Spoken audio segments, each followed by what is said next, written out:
नमस्कार। For +2 class level 4 unit 2 serviceability replacement और repair of engine components में हमारा सेशन 1 है रिकंडीशनिंग ऑफ वॉल्व मैकेनिज्म। इस सेशन में हम जो हमारा वॉल्व मैकेनिज्म रहता है व्हीकल के अंदर इंजन के लिए, उसकी रिकंडीशनिंग के बारे में पढ़ेंगे। कंटेंट इस सेशन के रहेंगे: number 1 session objective, number 2 introduction, number 3 reconditioning of valve.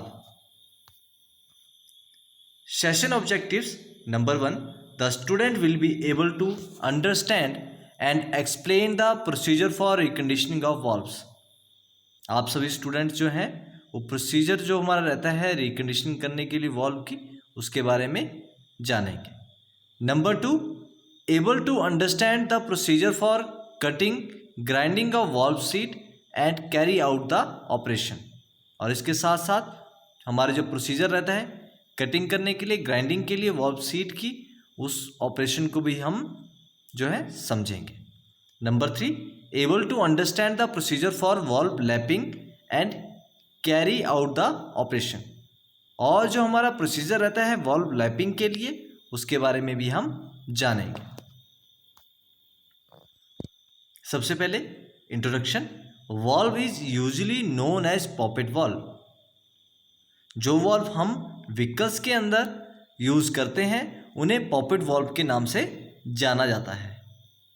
A poppet valve is a valve typically used to control the timing and quantity of gas और vapour flow into an engine.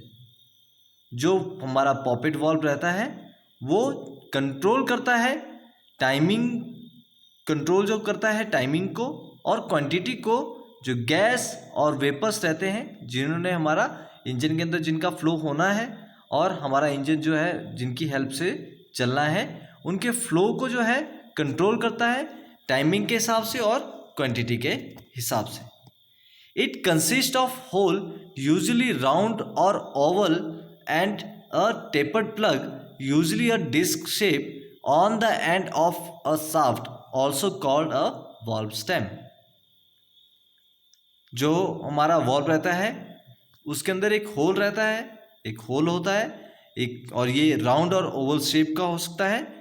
एक इसमें tapered plug लगा होता है और इसकी जो shape रहती है वो डिस्क शेप रहती है, एक एंड पर जो शाफ्ट के लास्ट में लगा होता है, और इसमें एक वॉल्व स्टेम भी लगा होता है जो कि हमारी एक शाफ्ट, जिसे हमने जो शाफ्ट लगी होगी उसे हम वॉल्व स्टेम के नाम से भी जानते हैं।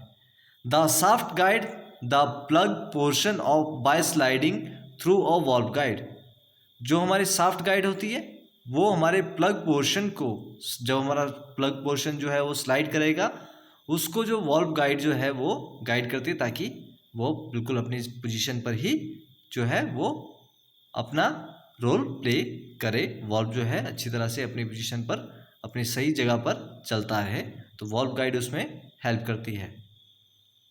यहाँ पर आपके सामने फर्स्ट इमेज जो है उसके हमारे जो हमारे वॉल्व में हमारे लगने वाले जितने भी उसके कंपोनेंट्स रहते हैं उनके बारे में आपको बताया है, दिखाया है। तो इस पिक्चर में आप देख रहे हैं कि सबसे पहले दो हमारे वॉल्व बने हैं, सबसे नीचे एक इनटेक वॉल्व, दूसरा एग्जॉस्ट वॉल्व, और उसके ऊपर है हमारा एक कप लोअर जो हमारे वॉल्व की नीचे वाली पोजीशन जो रहेगी, जो एक ग्रुप बना रहेगा, उसके ऊपर हम उसे लगा देंगे और उसके ऊपर जो है हम स्प्रिंग लगाते हैं, और उसके बाद उसके अंदर जो है हमारा वॉल्व गाइड रहता है, और जो हमारा जो अपर कप रहता है उसके साथ ही हम जो है सील जो है उसे अपनी जगह पर लगाते हैं, और हमारा टैपेट लॉक जो कोन रहता है वो टैपेट के साथ जो है उस सील के अंदर जो है फिक्स किया जाता है, और सबसे टॉप पर हमारा रॉकर रहता है जो हमारे वॉल्व को चलाने में हेल्प करता है। जो हमारी सेकंड इमेज है इसके अंदर जो हमारा स्टैम्प जो रहेगा उसकी जो गाइड के साथ वो किस प्रकार से हमारे जो हमारा जो ये कंपोनेंट है उसके अंदर किस प्रकार से जो है वर्क करता है और किस प्रकार से रहता है वो दिखाया गया है।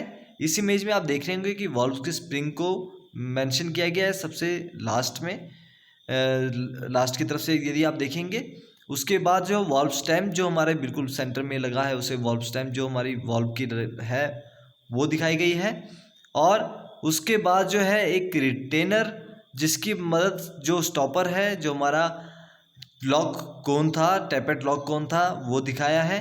और सबसे ऊपर हमारा वॉल्व की टिप जो बाहर की तरफ को रहेगी वो दिखाई गई है। तो इस प्रकार से जो है हमारा वॉल्व का अपर पोर्शन जो मैकेनिज्म के साथ, जो हमारा रॉकर के साथ जुड़ा रहेगा, वो दिखाया गया है।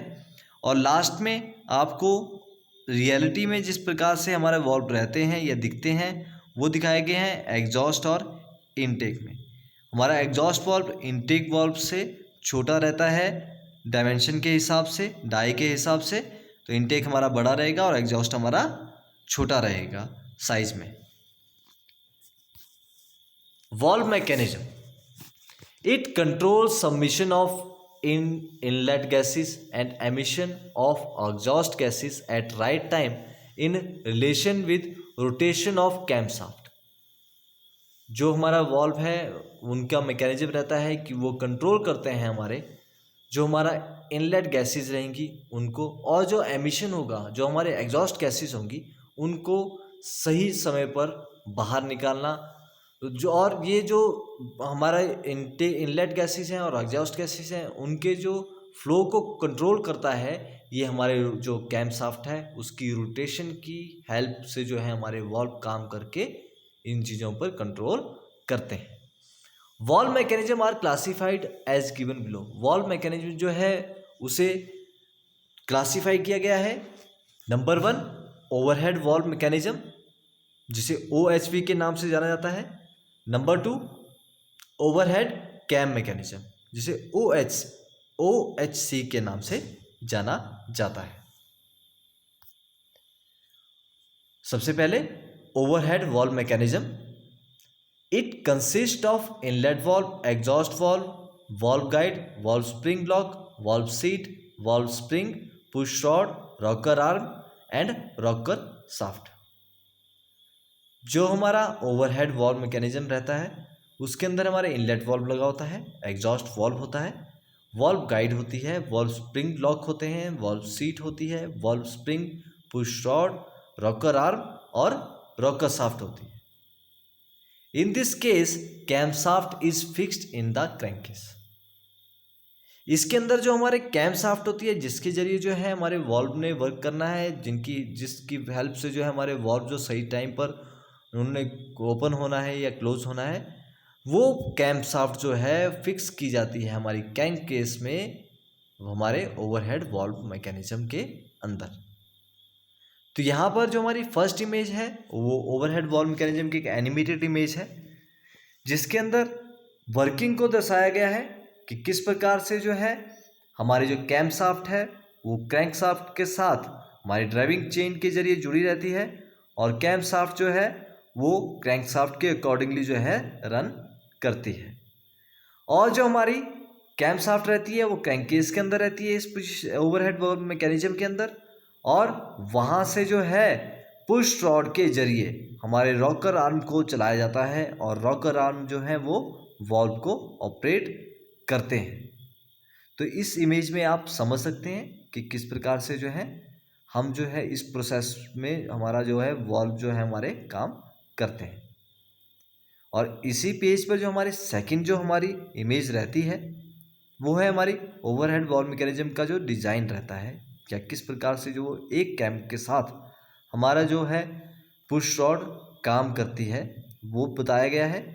तो हमारा जो कैम की तरफ से हम स्टार्ट करेंगे इसे समझना।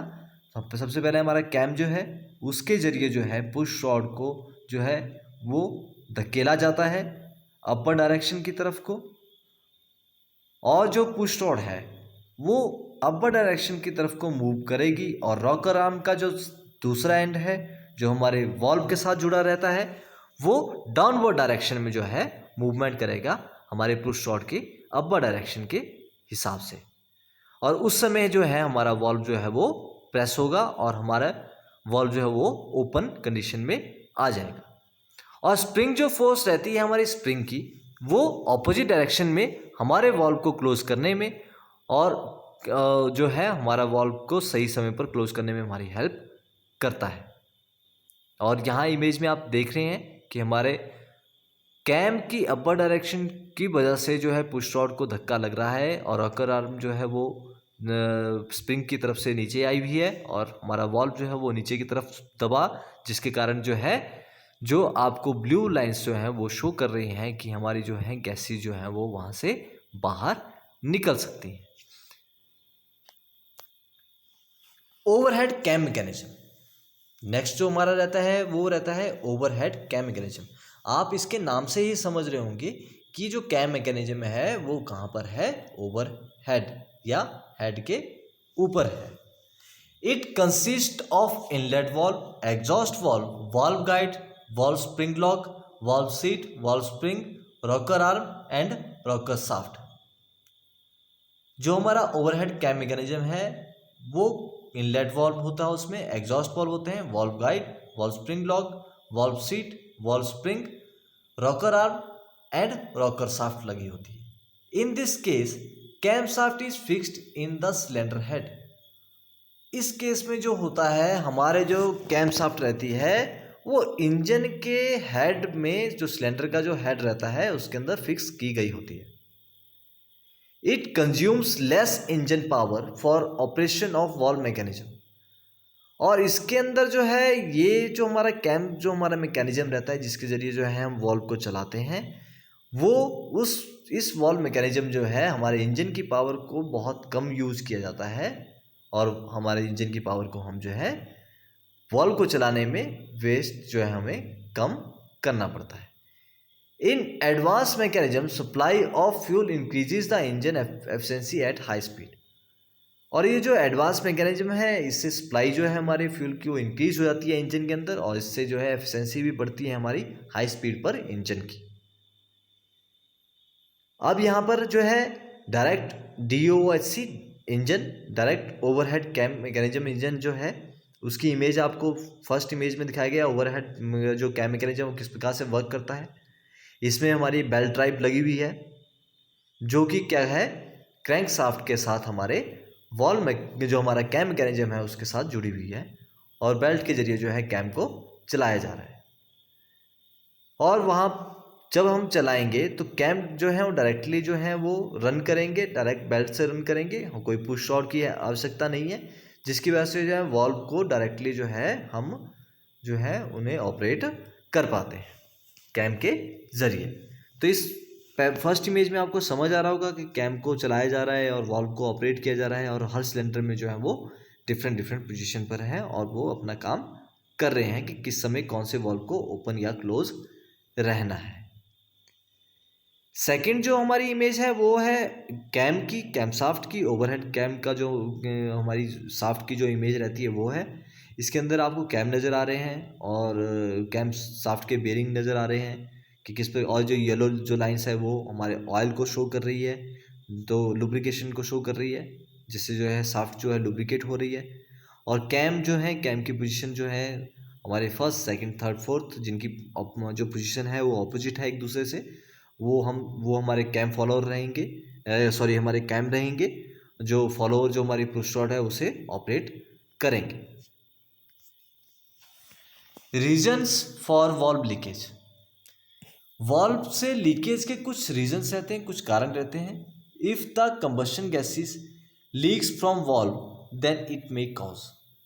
यदि हमारी जो कंबशन गैसेज होती हैं उनकी लीकेज रहती है वॉल्व से तो उसके वजह से कुछ कारण जो है, कुछ इफेक्ट जो है हमारे व्हीकल पर महसूस होते हैं या होते हैं।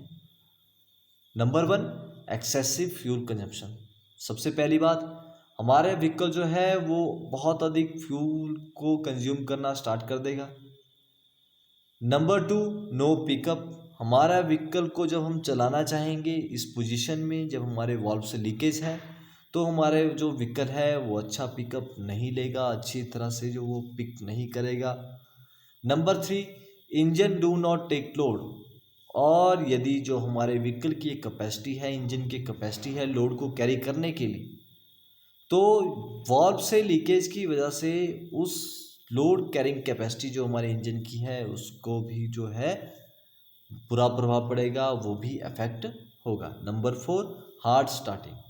जब हमारे जो कंबस्शन जो हमारी गैसेज है उनकी लीकेज रहेगी, वॉल्व से लीकेज रहेगी, तो हमारी जो है स्टार्टिंग भी जो है वो हार्ड होगी, व्हीकल को स्टार्ट करना भी हमारे लिए थोड़ा सा मुश्किल रहेगा।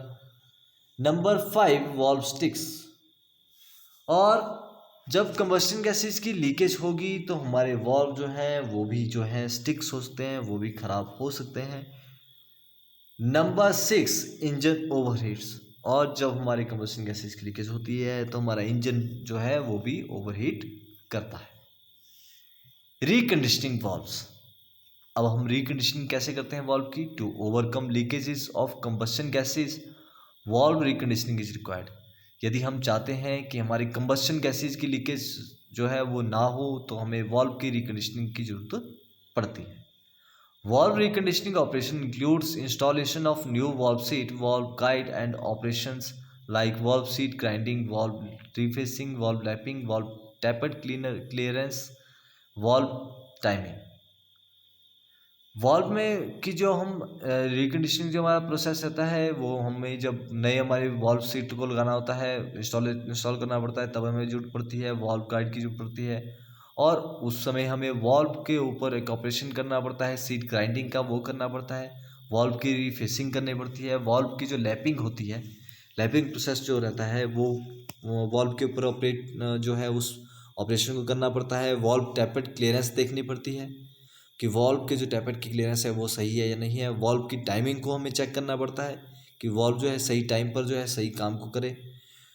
Together these operations constitute the valve the service necessary for smooth engine performance and maximum power output। जितने भी ये सारे ऑपरेशंस हैं ये जो है कंबाइन होकर जो है ये हमें बताते हैं कि इनकी सर्विस जो है वो कितनी ज़रूरी होती है और हमारे जो इंजन की स्मूथ जो हमारी परफॉर्मेंस रहती है, मैक्सिमम जो हमारा पावर आउटपुट रहेगा हमारा इंजन से वो किस प्रकार का रहेगा, तो वो भी जो है इनके पर डिपेंड करता है। Procedure for reconditioning. तो हमारा प्रोसीजर क्या रहेगा रिकंडीशनिंग का? Number 1, dismantle the cylinder head from the engine. सबसे पहले हम सिलेंडर हेड को डिसमेंटल करेंगे इंजन से। Number 2, remove the carbon from head and piston head. और जो भी हमारा कार्बन जो है वो जमा रहेगा हमारे हेड पर या पिस्टन हेड पर, तो उसे हमें रिमूव करना है। Number 3, clean the piston head. Care should be taken to prevent gouging and scratching as rough spots collect carbon readily and lead to pre ignition and detonation during operation. हमें जो है piston के head को clean करते रहना है और हमें हमेशा ध्यान रखना है कि जो हमारी जो स्क्रैचिंग से या जिस समय हम काम कर रहे हो तो हम किसी प्रकार के स्क्रैच जो है वॉल पे या हमारे वॉल पे पिस्टन पे जो वॉल रहेगी हमारी सिलेंडर वॉल उस पर हम ना लगा दें। और जो रफ स्पॉट रहते हैं यदि हम इस प्रकार से हो जाता है तो वो क्या करते हैं, कार्बन जो होते हैं उस कार्बन जो हमारे पार्टिकल्स रहते हैं उन्हें जो है वो वहाँ पर कलेक्ट हो जाते हैं। और जो कलेक्शन रहती है कार्बन की उन जगह पर जो स्क्रैचेस पर, तो ये प्री इग्निशन को जो है और इस जो है बढ़ावा देते हैं। और जो हमारी डेटोनेशन होती है हमारी ऑपरेशन से पहले ही हमारा फ्यूल जो जल जाता है उस वो जो है ये कारण जो है वो रहते हैं यदि हम स्क्रैच लगाते हैं। Number 4, add little quantity of precision blue in petrol and with the help of dropper put the mixture on the wall face.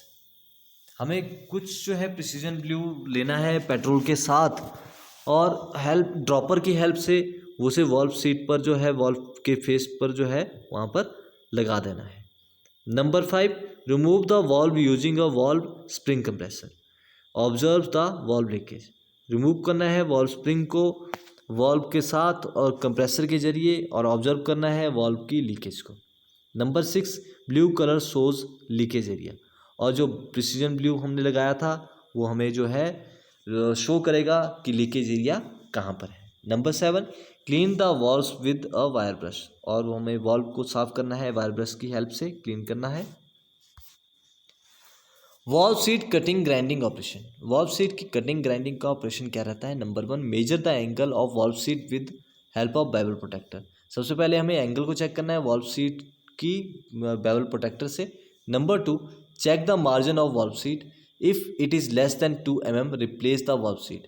अब हमें क्या करना है, चेक करना है वो मार्जिन को वाल्व सीट की, अगर वो 2 mm से कम है तो हमें वाल्व सीट को रिप्लेस करना पड़ेगा। If it is more than 2 mm then it is suggested to carry out valve seat grinding operation. यदि वो 2 mm से अधिक है तो हमें जो है वाल्व सीट के ऊपर हम ग्राइंडिंग ऑपरेशन को कर सकते हैं। Number 4, select grinding cutter of appropriate size and angle. अब हमें ग्राइंडिंग ऑपरेशन करना है तो जो हमें सिलेक्ट करना है कटर और जो अप्रोप्रिएट साइज का या ग्राइंडर को अप्रोप्रिएट साइज के और एंगल का, ताकि हम ग्राइंडिंग ऑपरेशन को अच्छी तरह से कर सकें। Number 5, fix the holder and pilot to the grinding stone cutter. और जो होल्डर है, पायलट जो रहेगा ग्राइंडिंग स्टोन कटर, उसे हमें फिक्स करना है ग्राइंडर पर। Number 6, now grind the valve seat with machine और manually and cut the valve seat to get required angle. हमें जो है ग्राइंड करना है वाल्व सीट को मशीन के अंदर या मैन्युअली कट करना है वाल्व सीट को, और जो हमारा रिक्वायर्ड एंगल रहेगा वो हमें जो है प्राप्त करना है ग्राइंडिंग ऑपरेशन के द्वारा, ताकि हम ग्राइंडिंग करें अच्छी तरह से मशीन के ऊपर मैन्युअली, और जो है हमारा रिक्वायर्ड एंगल हमें मिल सके। Valve lapping operation.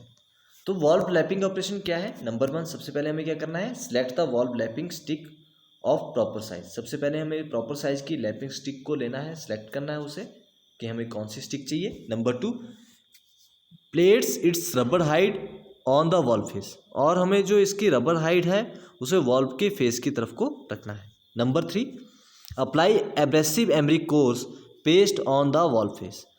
अब जब हमारा जो एब्रेसिव और एमरिक कोर्स पेस्ट रहेगा उसे वॉल फेस पर जो है अप्लाई करना है। जैसा हमारा एमरी पेपर होता है उसका, जैसे उस पर हमारे जो कोर्स जो रहता है, जो हमारे पार्टिकल्स रहते हैं, जो हमारे किसी भी चीज़ को स्मूथ करने के लिए हम यूज़ करते हैं, वैसे पार्टिकल एक पेस्ट में रहेंगे, उसे एमरी कोर्स पेस्ट कहते हैं, उसे वॉल फेस पर लगाना है। Number 4, now turn the lapping stick into clockwise and anti clockwise direction. और हमें क्या करना है, लैपिंग स्टिक को क्लॉकवाइज डायरेक्शन और एंटी क्लॉकवाइज डायरेक्शन दोनों ही तरफ को घुमाना है। This will lap valve with valve seat. और ये ऐसा करने से जो हम लैप कर देते हैं वॉल्व को वॉल्व सीट के साथ। Again repeat operation to check the leakage. दोबारा से हमें रिपीट करना है इसी ऑपरेशन को और चेक करना है लीकेज को। If leakages are noticed, then use fine emery paste and continue the operation to solve the leakage problem. यदि अब भी हमें क्या है, लैपिंग करने के बाद भी हमें लीकेज महसूस होती है तो हमें क्या करना है, फाइन एमरी पेस्ट को लेना है और दोबारा से इसी ऑपरेशन को जो है करना है, ताकि हम सॉल्व कर सकें जो हमारी लीकेज है, प्रॉब्लम है हमारी वाल्व से उसे। यहाँ पर जो फर्स्ट इमेज है वो वाल्व में लैपिंग जो हम मैनुअली करेंगे उसकी है, कि किस प्रकार से हम एंटी क्लॉकवाइज और क्लॉकवाइज डायरेक्शन में हम किस प्रकार से जो है स्टिक, जो हमारी लैपिंग स्टिक है उसे घुमाएंगे ताकि हम वाल्व को लैप कर सकें उसकी जगह पर। और जो हमारी सेकेंड इमेज है वहाँ पर आप देख सकते हैं कि एक नया वाल्व जो है जो लैप्ड नहीं है वो और जो एक लैप्ड है उन दोनों में क्या है, उनमें कुछ डिफरेंस है जो हमें साफ से नज़र आ रहा है। तो ये जब हम इस ऑपरेशन को करते हैं तो हमारे जो वाल्व है वो इस प्रकार से नज़र आते हैं।